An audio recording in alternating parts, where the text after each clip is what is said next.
ان مسائل کو، سجدے کے ان مسائل کو ذہن نشین کرنے کے لیے آپ سے گزارش ہے کہ آپ ان مسائل کو بار بار سنیں.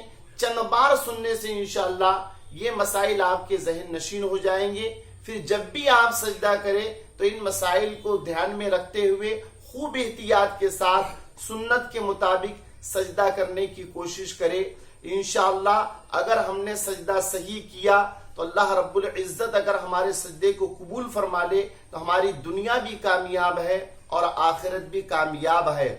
اور آخر میں آپ سے یہ گزارش کروں گا کہ نماز کے اور دین کے ضروری عقائد و مسائل جاننے کے لیے آپ علماء کرام سے رابطہ قائم کریں. انوار شریعت، قانون شریعت، بہار شریعت کتابوں کا مطالعہ کریں. اللہ کریم کی بارگاہ میں دعا کرتے ہیں اللہ مجھ کو، آپ کو اور مسلمان کو کہنے سننے سے زیادہ عمل کی توفیق عطا فرمائے. میرے کہنے میں، آپ کے سننے میں جو غلطیاں ہوئی ہو اللہ اس کو معاف فرمائے. استغفر اللہ ربی من کل ذنب واتوب الیہ. لا الہ الا اللہ محمد رسول اللہ صلی اللہ تعالی علیہ وسلم.